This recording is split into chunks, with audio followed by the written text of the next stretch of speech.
Thanks. It's a great pleasure to be here again this year with all of you, and always good networking and good learning. So I'm not a climatologist, I'm not an environmental scientist, I'm not a botanist.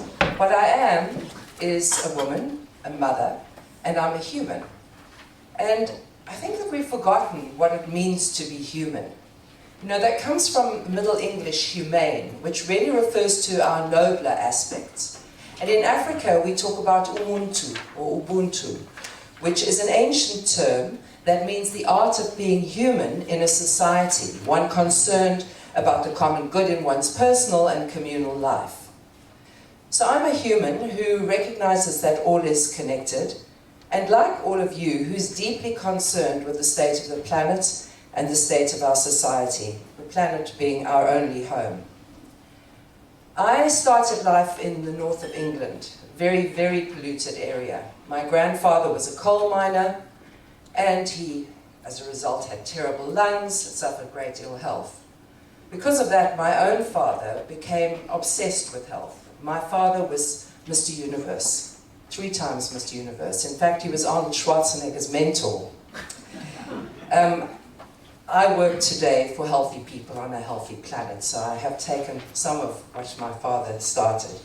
But he took us back to South Africa, where the air was good and where the sun shone, and stayed there. But by the mid-80s, I was impelled to leave. Apartheid was cruel, unjust, and really inhumane. So I left the country, I went to live in Australia. It was very difficult, strange land, I didn't know anybody, and I had 3 small children. And what I learned there was that I had to take responsibility for my family. Their well-being was really dependent upon me. But once I'd learned to do that, I realized that I couldn't just take responsibility for my own family, my own house, my own neighborhood. I should look further. Later, when I heard that a great hero of all of ours, and mine, Nelson Mandela, was being released, I decided to return to the land of my birth and to put down roots, which it ended up I did literally. Not nearly as many trees as you planted, sir, but I wanted to do whatever I could to create a healthier planet for my children and for all of us to enjoy. So at the beginning of 1990, Food and Trees for Africa was born. I'm just going to show you a little bit of a video on it, and then I'll come back. So, Hannah, thank you. Food and Trees for Africa is a Section 21 social enterprise, started with a vision to address climate change, empower the individual, and develop communities towards making our planet a more sustainable and healthier home. In reaction to vast barren landscapes, a looming global warming threat, poverty, and broken community infrastructure, Food and Trees for Africa realized that the simple act of planting or caring for a tree could assist in climate change mitigation and bring many environmental, social, and even economic benefits. It all started with the Trees for All program. Everyone can plant or look after a tree and gain. From 1990 to 2010, 4 million trees were distributed. Thousands of applications for trees from poor communities, as well as calls for help with food gardens, nurseries, and farms are received. Food and Trees for Africa therefore designed and now proudly offers programs for the planet and the people. You as an individual or company can participate in these programs, contribute to improved environments and community development, and a more sustainable future. The programs are Trees for All, providing 1 meter indigenous or fruit trees for as many of the schools and communities that apply to Food and Trees for Africa. Tree planting events are held to spread awareness of the benefits of greening and the threats of climate change. Each tree is delivered with the sponsor's logo and instructions to plant and maintain them. Many individuals donate trees to disadvantaged communities monthly in their own names. Companies plant trees for all through innovative projects such as voluntary carbon offset, a creative climate change response that addresses corporate social investment and even contributes to food security. Paperless billing. The preference to go electronic with statements allows companies to cut costs, reduce footprints, and support greening. Planting trees for paper used is another campaign. Recycling. Companies donating monies received through paper and other waste recycling also support Trees for All. For those that are wondering how to work out your footprint, South Africa's first carbon calculator is on trees.co.za. You can copy this onto your website, allowing customers and colleagues to measure their carbon footprints too. Trees for Homes. This multifaceted program provides trees, training, awareness, and income to thousands of communities across South Africa, addressing food security and uplifting quality of life for many residents in dusty, barren townships. This award-winning program has been recognized by many, including government and the United Nations, as vital to the development of sustainable human settlements. Food and Trees for Africa needs as much support as possible to respond to the increasing demand for trees for homes from government and thousands of communities across South Africa.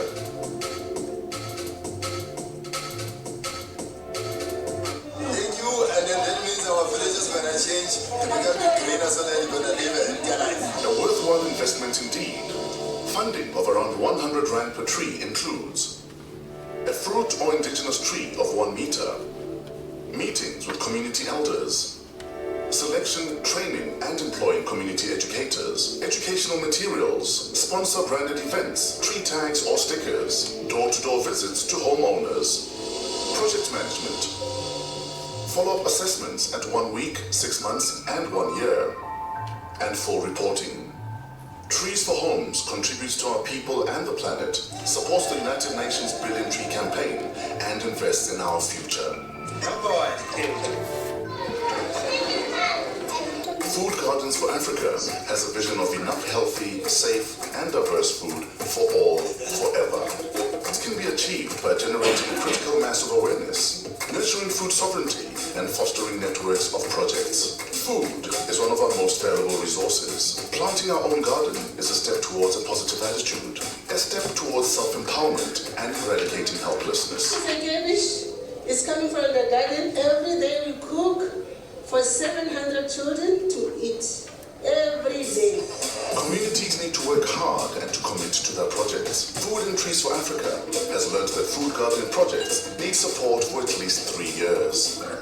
Which ideally then leads to the point of, okay, so if we've got more than we can eat, then we can definitely start selling. If I take them home, I'll cook for me then. In order to support the initial development of a natural food garden, a permaculture starter pack now offers the basic tools, plants, a few days of training, and some educational resources to start or improve a food garden. This program then feeds hundreds of mouths daily and has started small businesses that now sell their fresh produce into the community. Bamboo for Africa offers huge opportunities for greening, climate change response, corporate social investment, enterprise development, and black economic empowerment that encourages capacity building in low-income communities. Bamboo has over 1,200 known uses, from wind and fire breaks, livestock feed, erosion control, renewable building materials, and more. And we are excited about the project because this is a poverty elevation project that we've been looking for many years. The thing is that from the side of government, we'll be playing a very much supporting role, like the provision of the land itself. Bamboo also offers further technological opportunities for clean, carbon-free energy. This is compost that the plant manufactures itself. It recycles nutrients and takes heavy metals up from the ground. The program is introduced to the community on open, degraded community land. The emergence of bioenergy plantations opens up the opportunity for communities to share in the new green economy, as fast-growing bamboo contributes to biomass for renewable building materials and biomass renewable energy solutions for a greener planet.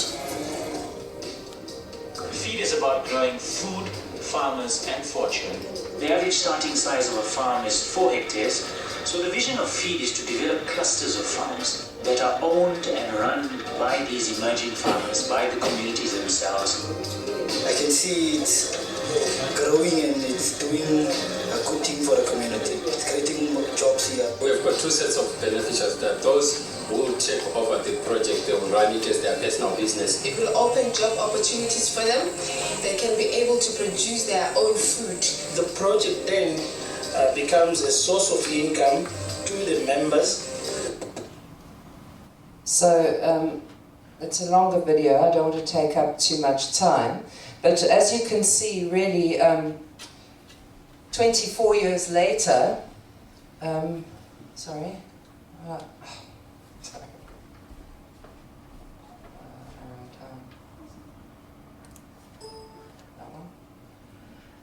We've planted over 4.2 million trees, thousands of food gardens. We run 6 programs. That was a little introduction to the 6 programs.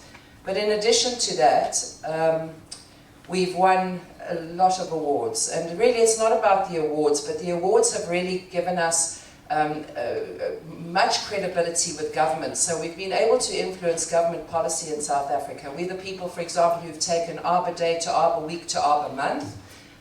We introduced urban forestry I co-wrote the very first policy for South Africa. We introduced permaculture to the country. We introduced urban agriculture. And so, you know, this kind of forum and having an association like this has been hugely beneficial. We also founded, as you saw, the first South African carbon calculator. Now, when I started in 1990 with the planting of trees, it was to address climate change. But in those days, everybody thought I was some wacky tree-hugging hippie, which I probably was. And so we couldn't talk about climate change until about 2006, when Mr. Gore came out with The Inconvenient Truth. And in 2006, we launched this calculator. We also launched the Carbon Protocol of South Africa, and a few years later, the Climate Change Leadership Awards. Now, what that has led to is today, we have just, in fact, in the last 3 weeks, run a training for the first ever Al Gore training in Africa for 700 new African climate leaders, and we are now managing the Climate Reality Project for the whole of the African continent. So finally, the dream of spreading across Africa has come true. We hope that you'll support us, plant a tree in Africa, join us in our social media, or just go onto our website, and the next time you feel like doing some consuming, shop green. Thank you.